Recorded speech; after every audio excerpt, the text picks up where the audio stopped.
পর্দায় কোনো নায়িকাকে চুমু দেননি সালমান খান, শুধু একজনকে ছাড়া।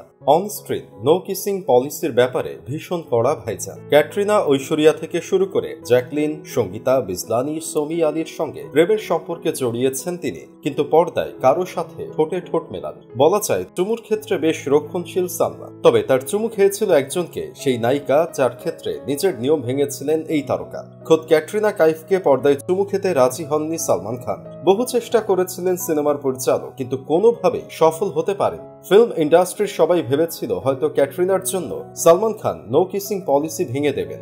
এমনটা ভেবেছিলেন খোদ পরিচালক আলী আব্বাস জাফরও, কিন্তু নিজের সিদ্ধান্তে অটল ছিলেন ভাইজান। শেষ পর্যন্ত টাইগার জিন্দা হ্যায় ছবি থেকে দৃশ্যটি বাদ দিয়ে দিতে হয়। কিন্তু এমন একজন নায়িকা আছেন যাকে চুমু খেয়েছিলেন সালমান খান, তাও আবার সবার সামনে পর্দায়।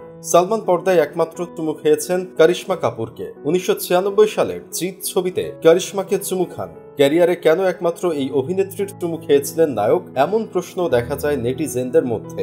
তবে নেটিজেনদের একাংশের বক্তব্য, সালমান আদতে করিশ্মার ঠোঁটে চুমু খান, তিনি অভিনেত্রীর গালের পাশে চুমু খেয়েছিলেন। পর্দায় কোনো নায়িকার ঠোঁট স্পর্শ করেননি ভাইজান। বলিউডে ইতিহাসে সবচেয়ে বেশি শতকোটি টাকা কামানো ছবির নায়ক তিনি। একই সাথে সবথেকে এলিজেবল ব্যাচেলর সুপারহিট অভিনেতা সালমান খান প্রত্যেক মাসে প্রায় 20 কোটি টাকার বেশি আয় করেন। আর এতেই অনুমান করা যায় ভাইজানের অর্থশক্তি সম্পর্কে। তার বাৎসরিক আয় আনুমানিক 165 কোটি টাকা।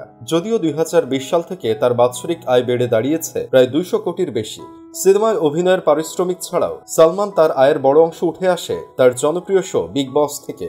আর সেই সঙ্গে তো টুকটাক বিজ্ঞাপন লেগেই আছে। সালমান খানের বাড়ি গ্যালাক্সির দাম 150 কোটি টাকার বেশি।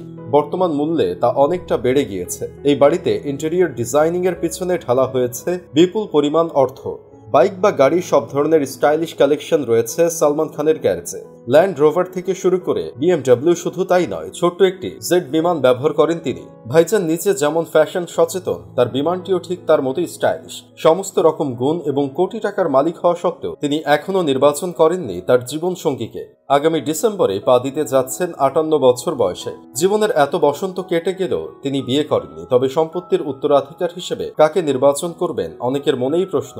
একবার একটি সাক্ষাৎকার অনুষ্ঠানে এসে সালমান খান নিজেই বলেন, ভবিষ্যতে আমি বিয়ে করব না, এরকমই আপাতত সিদ্ধান্ত নিয়েছি। আমি চলে যাওয়ার আগে আমার সমস্ত সম্পত্তি ট্রাস্টে অনুদান করব, এবং ভবিষ্যতে যদি আমি কোনোদিন বিবাহ না করতে পারি তাহলে আমার পুরো সম্পত্তি ট্রাস্টের নামে চলে যাবে। তবে এখন সবটাই অদূর ভবিষ্যতের প্রশ্ন।